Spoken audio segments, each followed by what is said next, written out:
Programme रखा गया है NSQF। ये बहुत बड़ा प्लानिंग है गवर्नमेंट की NSQF को ट्रेनिंग इंट्रोड्यूस करने के लिए, और उसके अंदर साथ साथ जो दूसरी बातें हैं, जैसे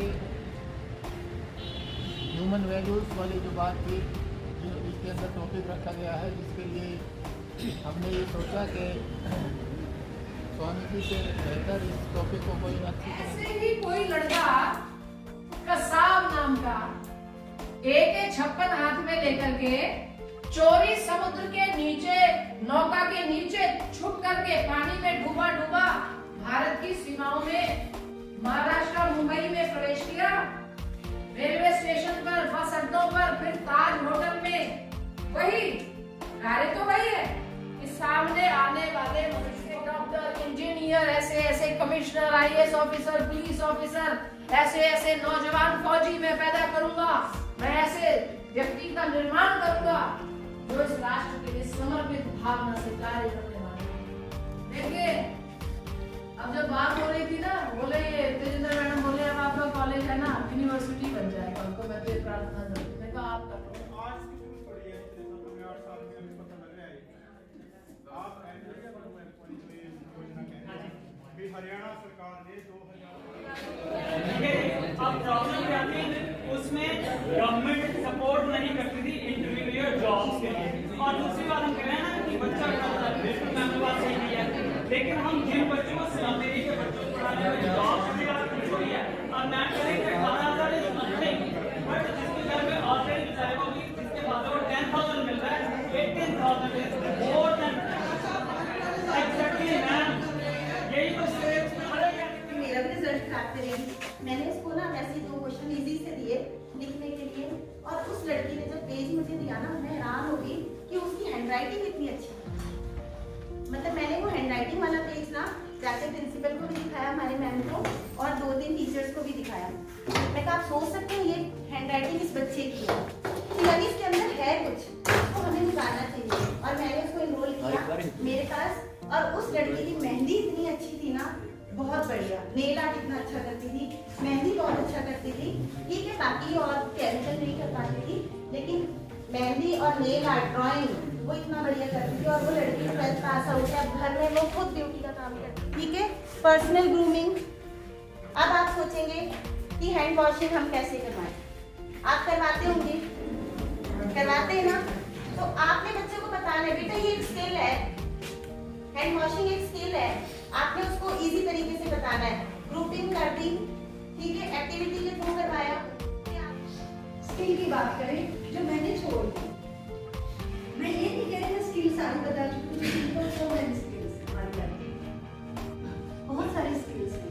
मैं क्या देखती हूँ, बोतल के अंदर भी धनिया किचन में उगा रखा है, मिट्टी की भी जरूरत नहीं है, थोड़ी सी जरूरत पानी में है।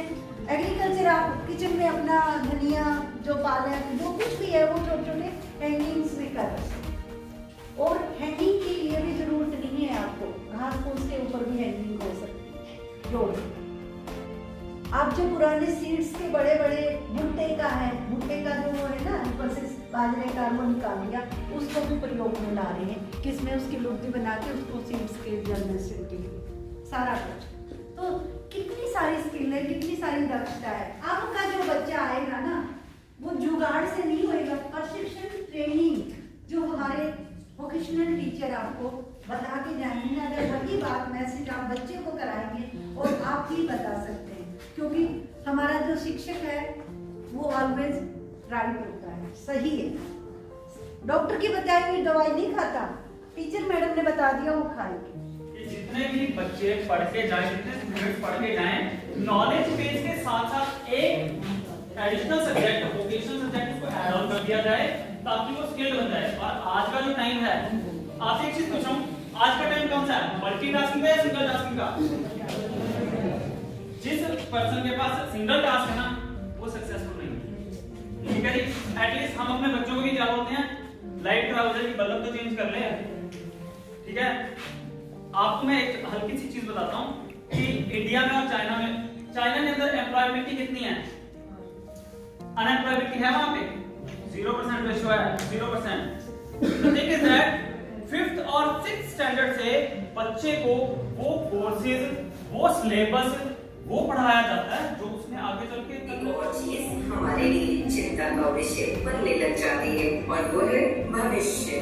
फिर हम सब सोचने लग जाते हैं काम के बारे में कि काम कैसे मिलेगा, किस तरह से मिलेगा, या फिर मिलेगा भी या नहीं। और ये चिंता जायज है, क्योंकि अगर हम स्टैटिस्टिक्स देखें तो हर साल बहुत से युवाओं को नौकरी नहीं मिलती, और ये इसलिए होता है क्योंकि काम देने वाले समझ रहे तो वही रहना है और उसका रिलेशन ब्यूटी से ही रख वेरी गुड सर, ये कैसे होनी चाहिए?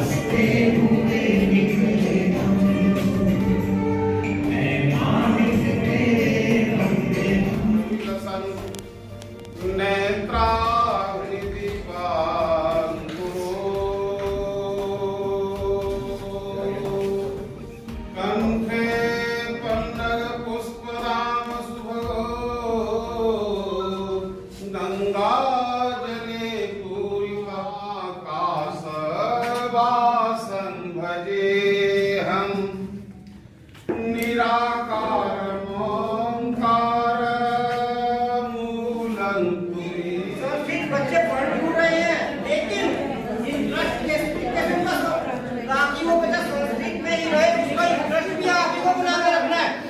अगर आप ये सोचते हैं कि भाई संस्कृत खत्म की जा रही है, नहीं, आप जब तक उसका वहाँ पे उसको वही लगा के ही रखोगे ना, उसकी भावनाओं को जाकर जो हमारे देखो मैंने संस्कृत नहीं पढ़ी है तो मैं संस्कृत श्लोक नहीं जानता, ठीक है, लेकिन अगर आपको ये चीज नहीं पता है, नोट करना चाहते हैं नोट कर सकते हैं। जो हमारा हेडक्वार्टर है बेसिकली वोकेशनल एजुकेशन का, जहाँ से सरकार पूरा सेंटर का जो ट्रेनिंग सिस्टम है वोकेशनल एजुकेशन में ऑपरेट किया जा रहा है, वो हमारा भोपाल से किया जा रहा है, पैसे भोपाल से, ठीक है ना।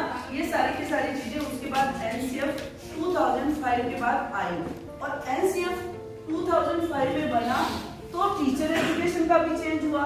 एनसीएफ टीई 2009 जो हम अब तक फॉलो कर रहे हैं, डीएड बीएड वगैरह में जो भी टीचर एजुकेशन की इंस्टीट्यूट है तो उसमें हम फॉलो कर रहे हैं एनसीएफ टीई 2000। कहते हैं कि बच्चों को कुछ ना कुछ हाथ का काम जरूर आना चाहिए, है ना, कहते थे गांधी जी।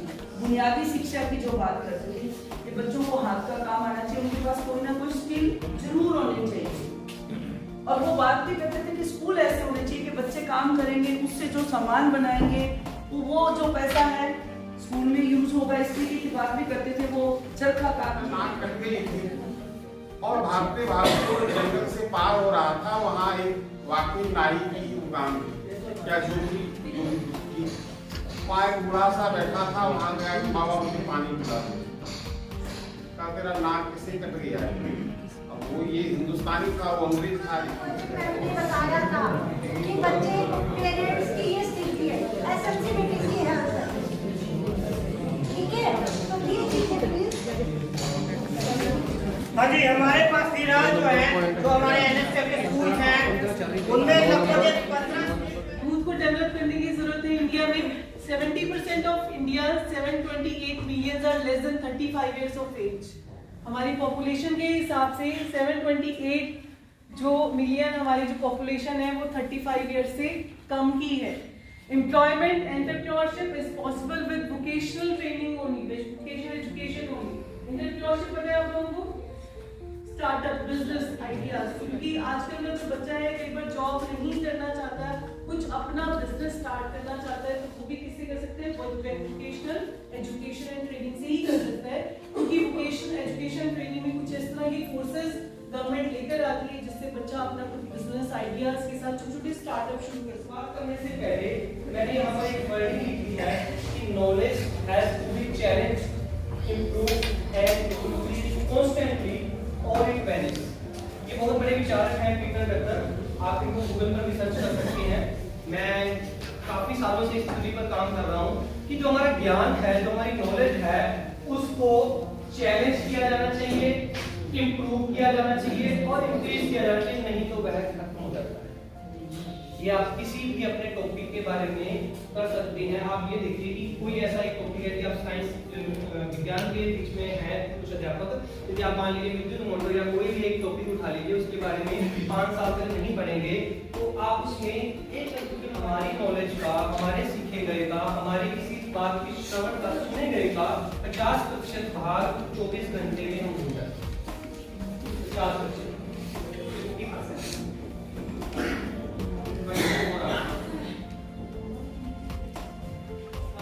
जैसे मान लीजिए हमारा बच्चा स्टूडेंट है, 9 तो 10 जब पास करता है ऑटोमोबाइल में, तो उसका शेड्यूल क्या बन जाता है? Automotive service technician level 2, sorry level 3। अब आप सोचेंगे कि ये 9th 10th तो वैसे तो लेवल 1 2 होते हैं, शायद आपने पढ़ा नहीं होगा, लेकिन वो इस जॉब रोल का नाम है लेवल 3, ना कि वो लेवल 3 है। ऑटोमोटिव सर्विस टेक्नीशियन किस लेवल का? 3 लेवल का। जब वो +1 +2 कर लेगा तो वो बन जाएगा ऑटोमोटिव सर्विस टेक्नीशियन लेवल 4।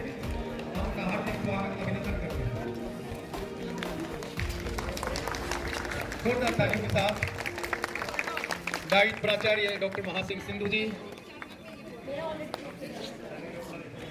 मंच पर DWO मैम को बुके देकर के उनका स्वागत सरकार जी का स्वागत करते हुए जोरदार तालियों के साथ डाइट स्टाफ की ओर से सभी फैकल्टी के साथी हमारे प्राचार्य जी की अगुवाई में बहुत बहुत स्वागत, अभिनंदन सर।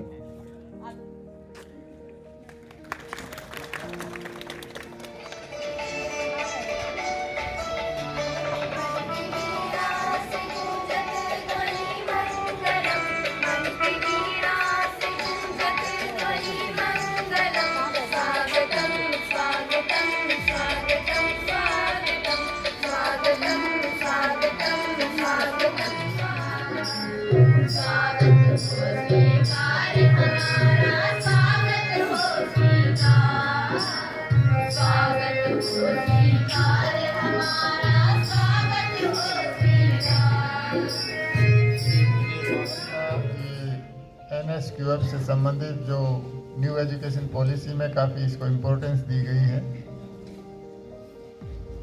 ये पहला बैच बहुत ही अच्छी तरह से कंप्लीट हुआ आज, और इसका जो न्यू एजुकेशन पॉलिसी के अंदर जो स्किल्स के ऊपर इम्पोर्टेंस दी गई है उसको आप सेंसिटाइज हों, उसको समझें, इसकी महत्ता को समझें और इन चीज़ों का जो आगे आने वाले सभी स्कूल्स में ये लागू होना है। स्किल यूनिवर्सिटी भी हरियाणा में बन चुकी है, तो उससे संबंधित जो हमारे सभी स्कूल्स के बच्चों को फ़ायदा हो, इसलिए हर कोने से इसको फैलाने के लिए, इसकी जागरूकता करने के लिए, इसके बारे में जानने के लिए आप लोगों को यहाँ बुलाया गया।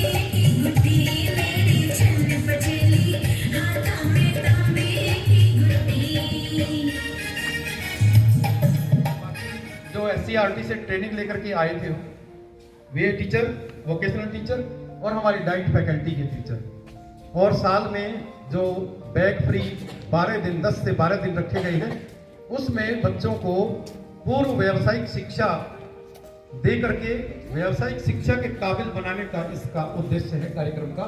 तो संक्षिप्त रूप में मैं अभी इतना ही बताऊंगा, और अब मैं आमंत्रित करूंगा हमारे जिला शिक्षा अधिकारी श्री सतपाल कौशिक जी से बड़े सम्मान के साथ यहाँ पर मंच पर। मल्टीटास्किंग का समय, अध्यापक ने पढ़ाना भी है और जो दूसरी एक्टिविटीज करवानी है वो भी आवश्यक है, वो भी शिक्षा का ही भाग है, टीचिंग का भाग है। और यकीन करो जिनकी नौकरी 10 साल की है अभी, और जिन्होंने 2032 में रिटायर होना है, ये मेरी बात याद रखना, पिछले 30 सालों में जितना परिवर्तन हुआ है आने वाले 10 सालों में उतना ही परिवर्तन हो जाना है। टोटली चेंज सिनेरियो होगा टीचिंग का। अब हम बच्चे तो बढ़ नहीं सकते, दोबारा से सीखें। हमारे पास एक ही ऑप्शन है, सर्विस में रहते हुए अपने आप को अपडेट रखें। इन सर्विस एजुकेशन का कंसेप्ट है, ये हमारे संविधान निर्माताओं ने, नीति निर्माताओं ने बहुत पहले से का नेशनल स्किल क्वालिफिकेशन फ्रेमवर्क, जिसका कि मुझसे पहले जो वक्ता यहाँ पर आपके समक्ष ऊपर गए हैं उन्होंने भी बताया कि स्किल बेस्ड एजुकेशन जो है उसको प्रायोरिटी दी गई है न्यू एजुकेशन पॉलिसी में। तो हमें पढ़े लिखे बेरोजगार युवा प्रोड्यूस करके देने की बजाय हमें उसको स्किल्ड बनाना है ताकि वो सेल्फ एम्प्लॉयमेंट ढूंढ सकें और एम्प्लॉयबिलिटी के अकॉर्डिंग जो है वो अपने आप को सक्षम पाएं और अपनी अर्निंग्स में कैपेबल वो हों। ये हमारा इसका टारगेट है।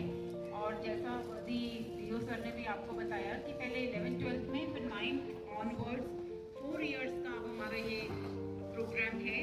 उसके बाद अब 6 to 8 में भी इसको इंट्रोड्यूस किया जाना है। और इसके सेंसिटाइजेशन के लिए जब मैं डीसी के पद पर कार्यरत थी वो भी हमने विभिन्न स्कूल्स में इसको स्टार्ट किया था, जिसमें हमने कक्षा इंचार्जेस को या जैसे पेशेंट केयर का है, साइंस टीचर को और ऑटोमोटिव का है।